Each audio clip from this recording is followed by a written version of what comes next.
you all tonight. No longer an elder at Wetumpka, but I love the elders who are there so much. They are some of my best friends.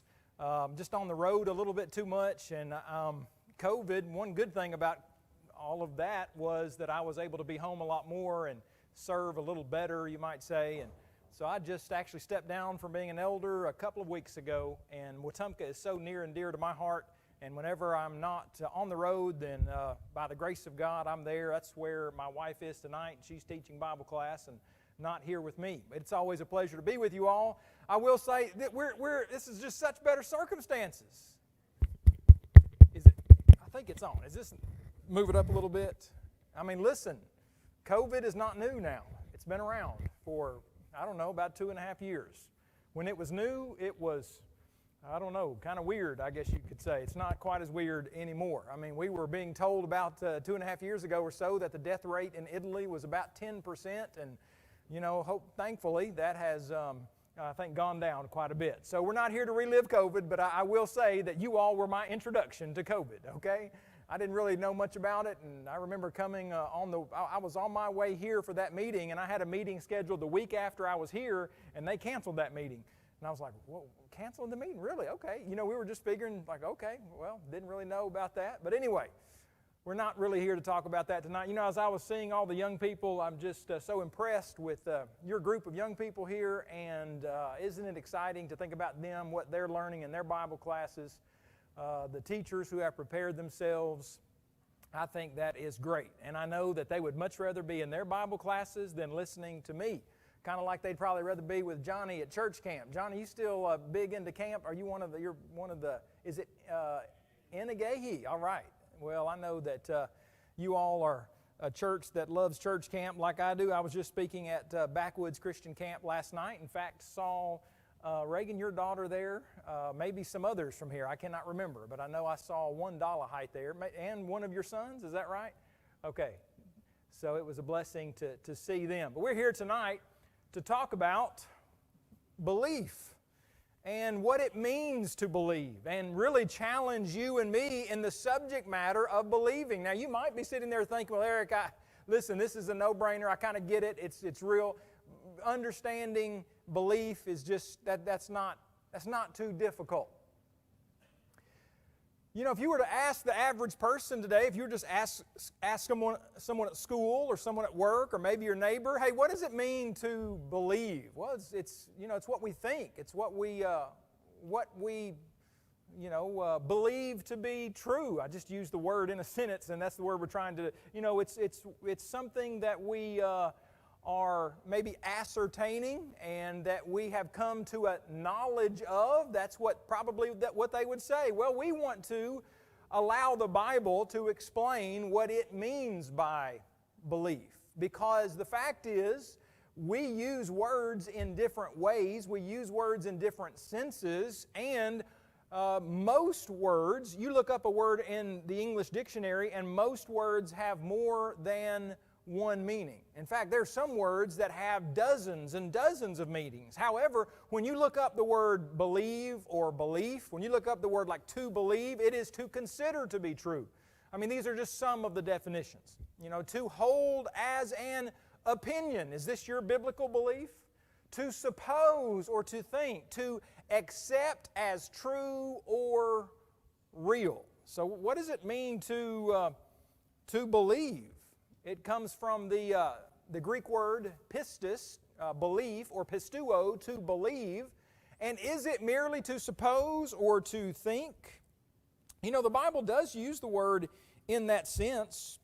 For example, in Acts chapter 9, after Saul was converted to Christ, the Bible tells us in Acts 9 and verse 26, and when Saul had come to Jerusalem, he tried to join the disciples, but they were all afraid of him and did not believe that he was a disciple. There's that word, to believe, pistuo. But this would be, I believe it's pistuo, to not believe. And it is that they did not hold the opinion or did not, think that he was a disciple. So is that really what belief means? Just to hold an opinion, just to think. Look at John chapter 9. Remember, after Jesus had healed a man who had been born blind. The Bible tells us in verse 18 that the Jews did not believe concerning him that had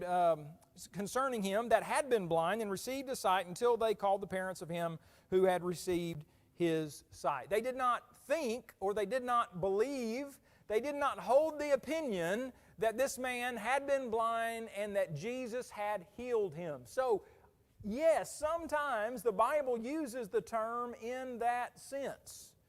But is that really the saving kind of biblical faith that God wants you and me to have? Look at John chapter 42 verses, in fact, we were just there in John chapter 9. Just turn over a couple of pages. In John chapter 42, the Bible says, "Nevertheless, even among the rulers, many believed in Him." That's in Jesus. So they believed in Him. What did they think about you? Well, they believed that Jesus apparently was the Son of God. But because of the Pharisees, they did not confess Him, lest they should be put out of the synagogue, for they loved the praise of men more than the praise of God. So let me ask you this. Was this a saving kind of belief? Was this a deep biblical belief? Was this a God condoning belief? Oh, absolutely not. You know, Jesus would say, you know, if you confess me before men, I will confess you before my Father who is in heaven, right? Well, these men didn't confess Jesus because they were afraid that they were going to be thrown out of the synagogue. You know what Jesus said back in John chapter 5, verse 44? He said, "How can you believe who receive honor from one another and do not seek the honor that comes from the Holy One of God?" You see, those so-called believers had an opinion about Jesus. They thought something about Jesus, that He wasn't just a mere man, that apparently that He was the Messiah, that He was the Son of God, but they weren't willing to confess it because they were afraid that they were going to be thrown out of the synagogue.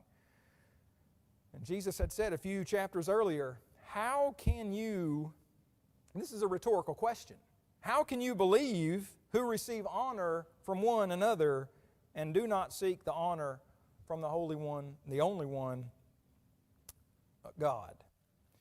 So turn over in your Bibles to James chapter 2 and we'll meet a man. Of course, we met him back in Genesis chapter 11, but we will be reintroduced, you might say, to a man of faith named Abraham. In James chapter 2, in verse 19, you will read, "You believe that there is one God, you do well." You believe there is one God? Well, you do well. And maybe there is some sarcasm there, but there is a sense in which, aren't there millions of people in the world who do not believe in God and do not believe there is one God? Aren't there billions of people, sadly, in this world? And we have our work cut out for us, brothers and sisters. Billions of people. Do you know that over 50% of Americans do not believe that Jesus is anything more than a mere man? That was a recent poll that was actually reported in Newsweek magazine, I think it was less than 2 years ago. It came from a poll that was taken by a nonprofit organization down in Florida. We have our work cut out for us. So I'm not diminishing the point of, hey, it is awesome to come to think that there is a God. And it is awesome to come to know that Jesus Christ, that He healed a man who had been born blind, that He appeared to Saul on the road to Damascus, and Saul was converted to Jesus Christ. To believe in Him, I'm not talking about Saul's kind of belief, I'm talking about just having an opinion about Him. I'm thankful that people do, but God calls us to have more than that. Because He would go on to say, James tells us, "You do well, even the demons believe and tremble." You remember when the demon that Jesus encountered in Mark chapter 1 came out to him and called him the Holy One of God? Confessed that to Jesus. He knew who Jesus was. He knew who He was. He even confessed who He was. Do you expect to see that demon in paradise or in heaven? Don't think so. And so James says, you believe there is one God, you do well, even the demons believe and tremble, but Do you want to know? But do you want to know, O foolish man, that faith without works is dead? And then we're introduced. Was not Abraham our father justified by works when he offered Isaac his son on the altar? Do you see that faith was working together with his works, and by works faith was made perfect or complete, and the Scripture was fulfilled, which says Abraham believed God, and it was accounted to him for righteousness. And he was called the friend of God. You know, it was the 20th century children's author and illustrator who made this statement. He said, I know you believe you understand what you think I said, but I'm not sure you realize that what you heard is not what I meant. Let me read that again, because the first time you read it or hear it, maybe you're left kind of scratching your head just a little bit. I know you believe you understand what you think I said, but I'm not sure you realize that what you heard is not what I meant. You know, if someone just uses the word, well, here's our next slide. Let's just say someone uses the word hot. You know, I got in, I could say I went into a hot gym and there was someone who was lighting it up. They were on fire. They were red hot. Well, I've used the word hot there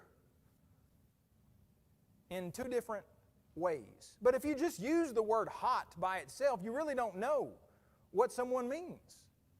You know, do you mean like temperature-wise that it is, Georgia and Alabama heat and it's, quite hot in the summertime? Or do you mean that this person has hit like 10 three-pointers in the first half of a basketball game and he is red hot?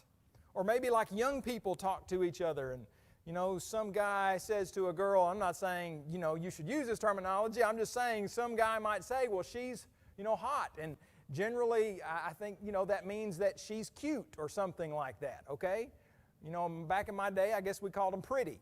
But anyway, I don't think I've ever heard my sons say that someone was pretty. They use other terms. I might not really like those terms as well, but, language does change over time somewhat. But anyway, words have meanings, and you cannot know what those meanings are. Most of the time, you do not know what those meanings are unless there is what? Unless there is some context with it. I mean, think about the word shoot. What does that mean? You don't know what that word means. I don't know what it means unless someone explains it to me. If someone says shoot, are they saying it as an exclamation like, oh, rats, oh, shoot, well, I missed that free throw? Or do they mean shoot like a command, an imperative statement, like shoot? Let's say that's what they mean. And it's not an exclamation. Well, shoot what? I hope you never do this, but someone might say, well, I'm wishing you'd hurry up and shoot that heroin so I can borrow that needle. No, that's just maybe a terrible, way of looking at that word, but someone might use the word shoot that way. Someone might be playing pool. Some people call it billiards. I guess that's the same thing. And, shoot.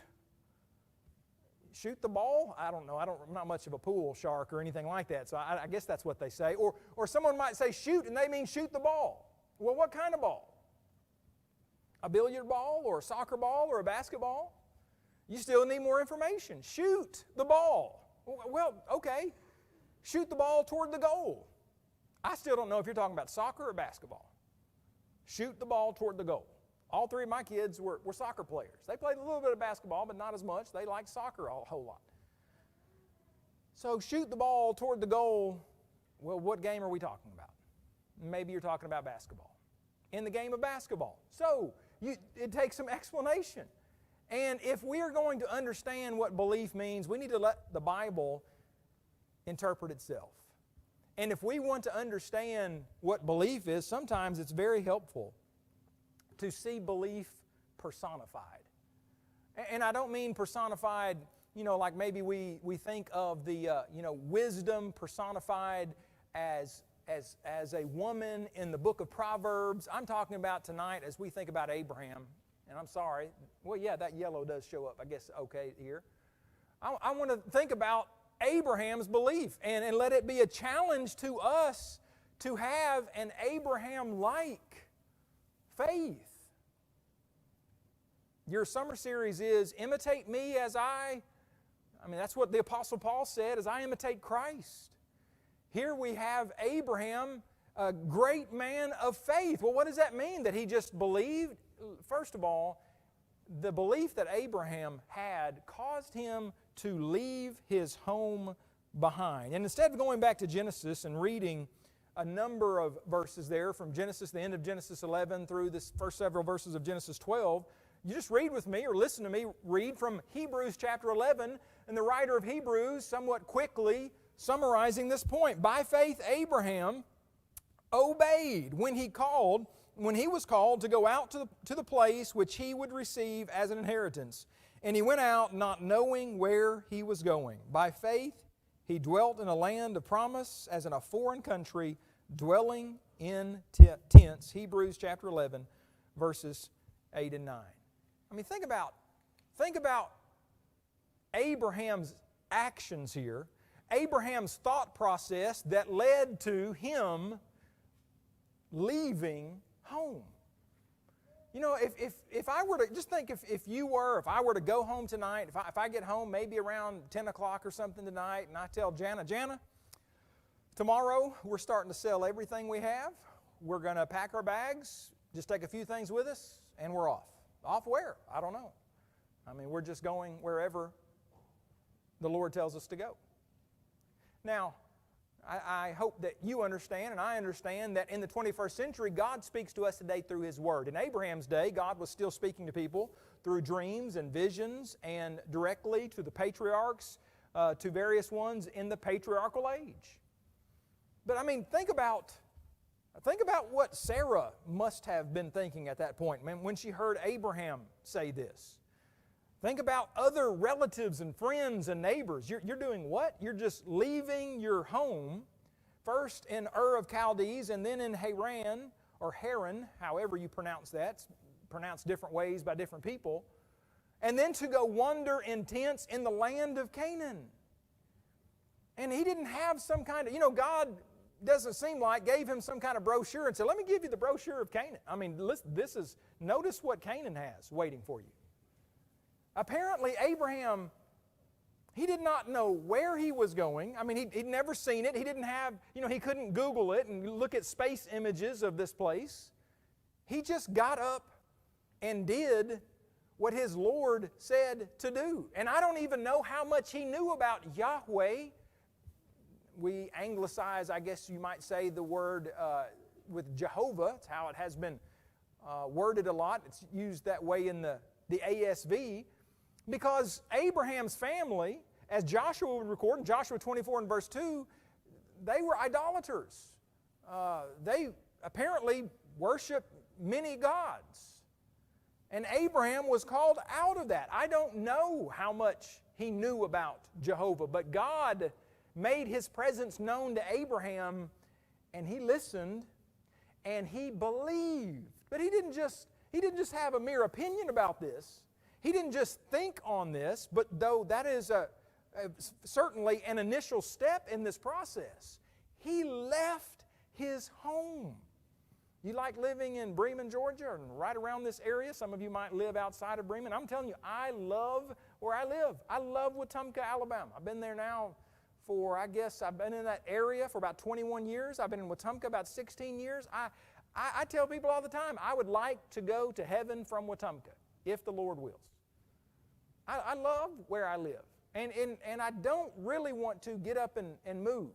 I do travel a good bit, but that's a little different than just saying, I want you to sell your house, I want you to get rid of it, I want you to pack your bags, I want you to carry a few things, including your house. A tent. And that's what you're going to dwell in for the rest of your life. Abraham had that kind of confidence in and that kind of belief that led to his resolve to do what God said to do. The belief of Abraham also, and we should not be surprised by this, was tested. Didn't James say, my brethren, count it all joy when you fall into various trials, knowing that the testing of your faith produces patience? Abraham, in a sense, he was tested right when he was told, get out of your country to a land that I will show you. I mean, there's a test right there, and he passed that test. But I cannot imagine any test that was harder than Genesis chapter 22. When the Bible tells us in Genesis 22 and verse 1, it came to pass after these things that God tested Abraham. Well, what did He test Abraham with? Well, God had only been telling Abraham for 25 years that you are going to have an heir. And that heir is going to have heirs and going to have descendants. And your descendants will be as the stars in heaven. And a great nation will come from you, from your promised son. He told him that when he was 75 years old. And one chapter before, in Genesis chapter 21, Isaac is finally born. You ready to wait 25 years on a son? The Bible tells us in chapter 21 and verse 12, the end of that verse, in Isaac your seed shall be called. Wasn't going to be in any other son that Abraham had, including Ishmael or one of those apparent later sons from Genesis 25, 1 and following, that he had with his wife, Keturah. I think we might surmise that that was after his wife Sarah died, though oftentimes the Bible's not in perfect chronological order because God's Bible writers did not intend for everything to be in perfect chronological order. But we read about the promised son being born in Genesis 21, and then Genesis 22, God says He was going to test Abraham. Now you might be reading from the King James and it uses the word tempt. It's from the Hebrew word nasah, which can be translated tempt or test. But what do you think the right translation is here? God didn't tempt Abraham to sin. He tested him. He wanted him to grow in his faith. And by the way, God does that. God does test people. In fact, you recall when Jesus had His apostles with Him and He was surrounded by thousands of people and they were wanting to know, how are all these folks going to eat? And Jesus went up to Philip and said, this is John 6, verse 5, where shall we buy bread that these may eat? And why did He ask that? Did Jesus not know? Did Jesus not know what He was about to do? The very next verse tells us why He asked it. It says in John 6, 6, but this He said to test Him, for He Himself knew what He would do. Sometimes God does that. Do parents sometimes test their children? I know this is on a much different level, but if you have an animal like a dog, do you test your dog sometimes? I mean, if you want to train your dog, you have to test him and then maybe discipline that dog and test him. And if you really want some people don't care. Their dog can just act however they want. I want a dog. If it's going to be an inside dog, do I want the inside dog just doing whatever it wants to do in the house, including use the bathroom whenever, however, wherever? No, I want that dog trained, right? We do this with animals. We do this, of course, on a much different level with children. School teachers do this sometimes. Sometimes a school teacher might just want to teach a class about morality and might give them a test that they've never covered any of the material for. But it's in the book. And they say, this is a closed book test. And the teacher gives the test. The students have no idea what the answers are because they've never studied this before, though it's in the book, and the teacher leaves the classroom.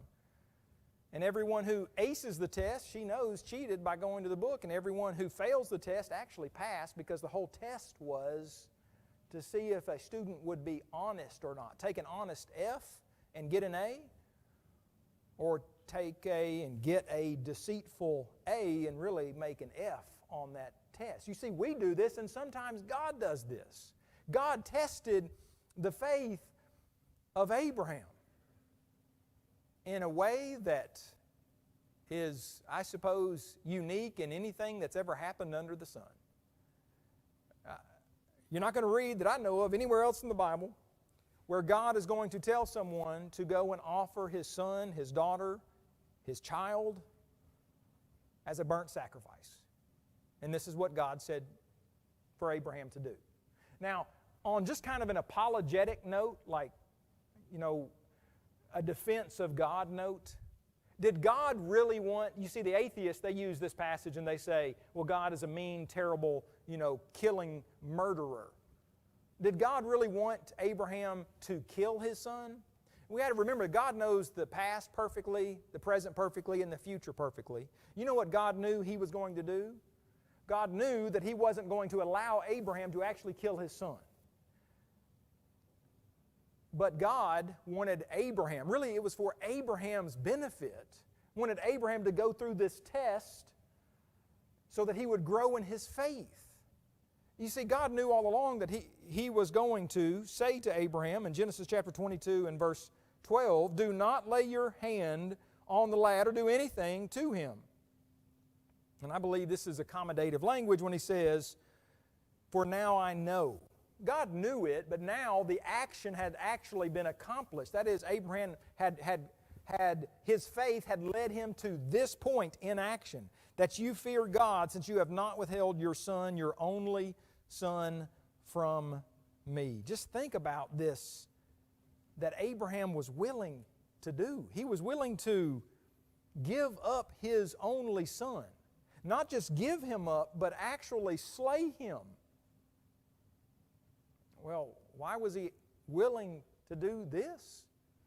Well, because he had a strong belief in God. And he was willing to do whatever God said to do. And he gave his best.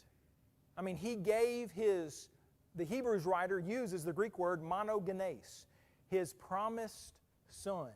He gave Isaac back to God. What kind of faith did Hannah have? When Hannah didn't have a child and she prayed to God for a child in 1 Samuel chapter 1, and she prayed for a child and said to God, what? I will give this child back to you. That was the kind of faith that Hannah had. This is the kind of faith that Abraham had. That, listen, giving money on the first day of the week is commanded by God. God wants us to be people who are so detached from material things. I mean, we live in a material world. We have money. We have credit cards at least, or, debit cards or something like that. And He wants us to be able to and willing to give these free will offerings. And how much easier is that than to sacrifice your child? This is the depth of Abraham's faith, giving his best. I mean, he did this, and he did this, Genesis chapter 2 and verse 3, even early in the morning, he got up with no hesitation and offered what most people would never do. Think about this. There may be some real nice thing in your life or my life that is interfering between us and a deep-rooted, faithful relationship to our God. And our God, through the example of Abraham, is saying, be willing to sacrifice that. Because God is worthy. And God is worth it all. By the way, on another level, doesn't God own everything we have anyway? Including you and me. And didn't He own Isaac? And didn't He own Abraham? God owns everything, the psalmist says in Psalm 24 and verse 1. Psalm 100 verses 1 and 2. He owns it all, including us. Paul would say we are His offspring. He made us. He created us. Without Him, nothing was made that was made. He owns us physically. He brought Adam and Eve into existence, and He created the laws of biology and sexuality that would enable them to populate the world, including you and me.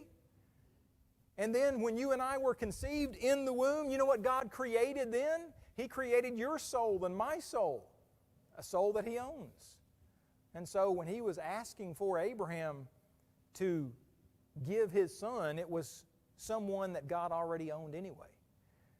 God owns us kind of in a triple sense. He owns us physically. He owns us, that is also our souls. And thirdly, if you are a Christian, He owns you spiritually.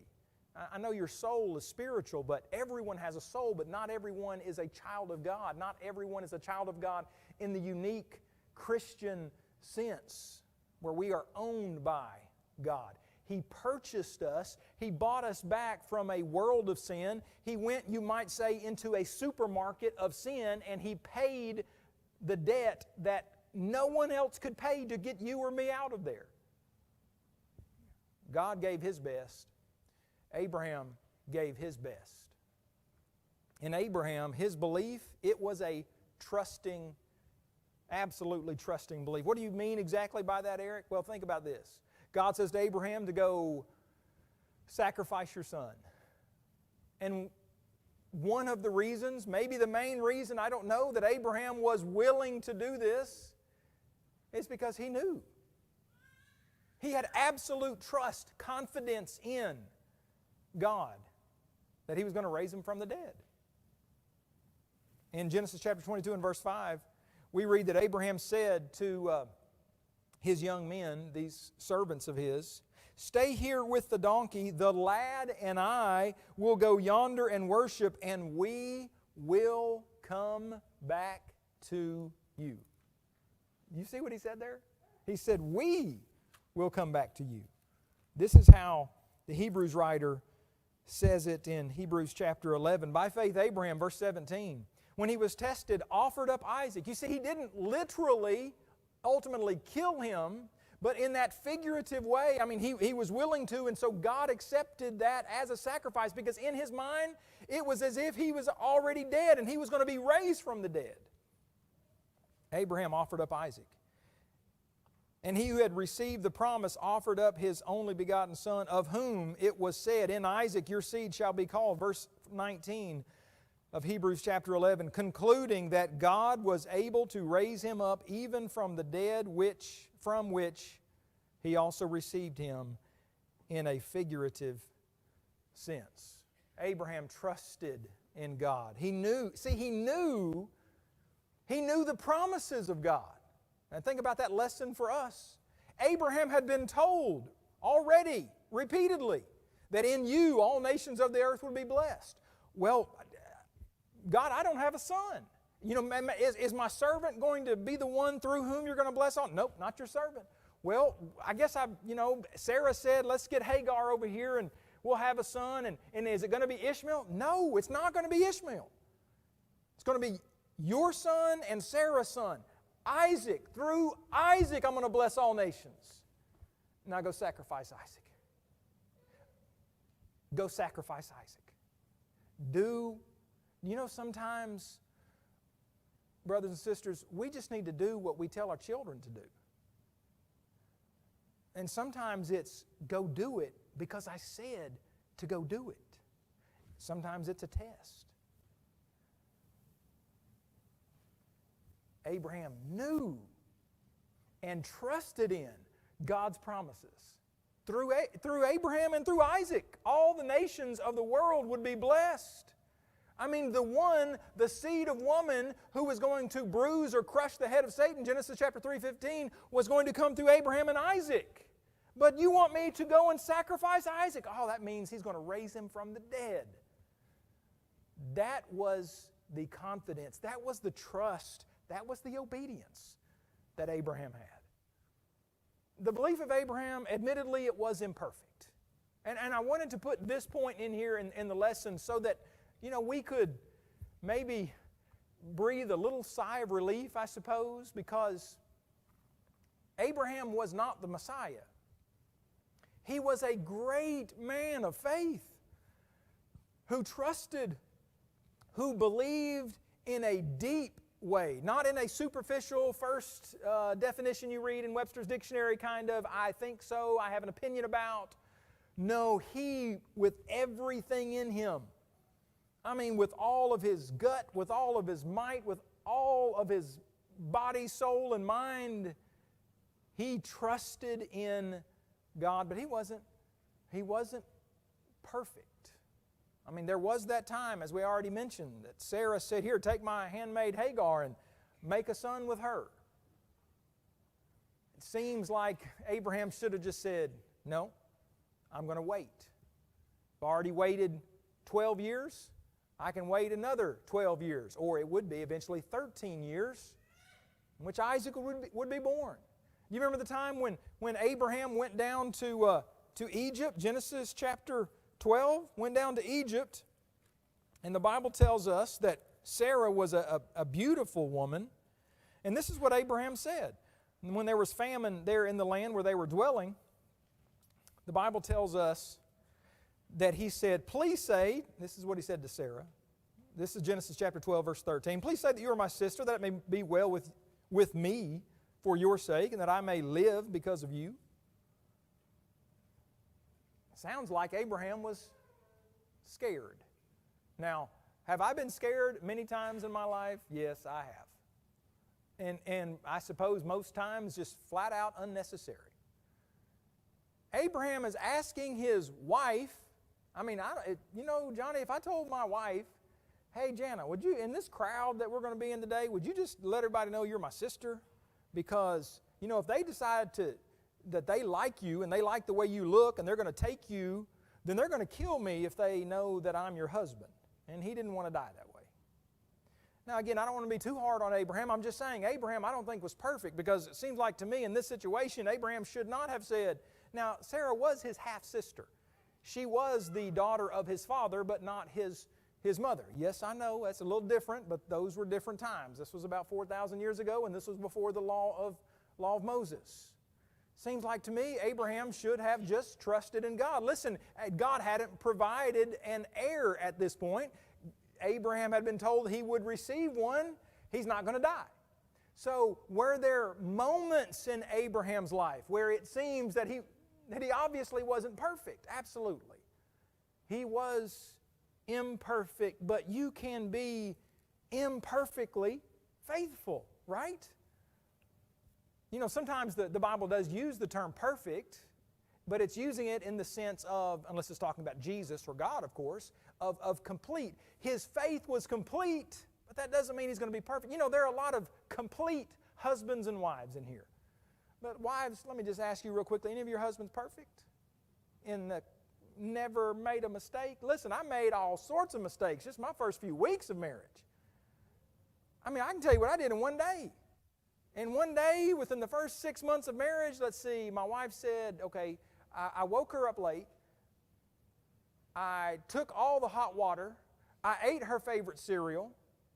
I had the nerve to complain about her driving, and I didn't know I had done any of that inappropriately until I got through preaching that day. She didn't tell me any of that until we were on our way home, and she was telling me, she said, Eric, when I ask you on a Saturday night if you would wake me up at a particular time on Sunday morning, can you wake me up right at that time? Because I know how long I need to get dressed and everything else she does. Okay, sure, Janet. Eric, would you not take such long showers so that I have no hot water when... Did I take all the hot water? I didn't know I took all the hot water. Eric, do you know what my favorite cereal is? Apple Jacks. Did I eat all the Apple Jacks? I don't even really care for Apple Jacks. And Eric, when I'm driving so that you can study for your lesson that you should have already been 100% prepared for, if you would please, because I'm driving through teary-eyed frustration, would you please not comment on my driving? Man, I'm telling you what, Johnny, sometimes the first 6 months of marriage is just a little bit rockier than you would expect. My point is this. Jana would come in here and laugh at you if you said I was the perfect husband. But if you were to ask her, is he a faithful, trusting, believing, confident, would die for you kind of husband, she would say, I believe without hesitation, absolutely. You can be a Christian, I can be a Christian, and we can be, and God wants you to be. He calls us to be sincere and genuine, and to believe the right kind of things, and to do the right kind of things, and to trust in God completely. But I'm thankful for examples like Abraham. You just go through the list of the heroes of faith. From Abraham and Noah and Moses and David. And then you got Peter in the New. I'm so thankful for Peter. Peter, man, he was strong and he was courageous, but then sometimes he just fumbled and bumbled things, right? I mean, he jumped out into the water out of the boat and he wanted to go see Jesus, and then the waves and the wind started blowing up and being boisterous, and he lost sight of who was carrying him, you might say, on the water to begin with. And he began to sink. And Jesus had told him, I'm going to be arrested, I'm going to be crucified, but before you're going to deny me 3 times. I will never deny you, Lord. And he denied Jesus 3 times in one night, and then saw the Lord and wept. And even after he matured more in the faith and was there in Acts chapter 2 preaching the first gospel sermon as the Lord's church was established, even years later, every now and then, there was like that time in Galatians chapter 2 where Paul reminded the Christians there in Galatia that had to withstand Peter to the face because he was showing favoritism toward the Jews over the Gentiles. And so our faith can be complete, but sometimes we're still going to just fumble things and we're going to mess up. You see, in those times, let's just understand God is there for us. He's a forgiving God. He just calls you and me not to think that we're actually going to never mess up and do anything wrong and commit any sin, but know that when you do, know that when I do, that God is there for us, but He wants us to come back to Him. We confess that sin. We turn away from that sin. We don't make that sin a habit where I'm just going to keep doing it every day in defiance of God and His will for me. But I want to be like Abraham, who, as we begin to wind down here, waited. His was a waiting faith. God calls us to be people who wait on the Lord. Abraham, you're going to have a son. Anybody ever thought they were going to have a son and that son didn't come along, or a daughter didn't come along for 25 years? Now, I was a latecomer, you might say. My only other biological sibling is 13 years older than me. I have an adopted brother in between me and him, but that's 13 years, and then what's this? Abraham waited Abraham and Sarah, 25 years they waited. You know what else they waited for? What does Hebrews chapter 11 verse 10 say? They waited for that city which has foundations, whose builder and maker is God. Is your faith waiting on that city? You ever think about it? You look forward to it? Is it what drives you? You see, what shouldn't drive us is the cup of coffee that we're hoping to drink, at 6 o'clock in the morning. What drives us, shouldn't be, I'm getting to go to Disney World next week. What drives us shouldn't be the next, brand new car or house that we're going to get. What drives us every day, morning, noon, and night is there's something better that awaits us. Abraham was a wanderer. He was a pilgrim for decades, waiting on that city which has foundations, whose builder and maker is God. Thank you for your kind attention. It's been a blessing to be with you tonight. Look forward to our devotional period.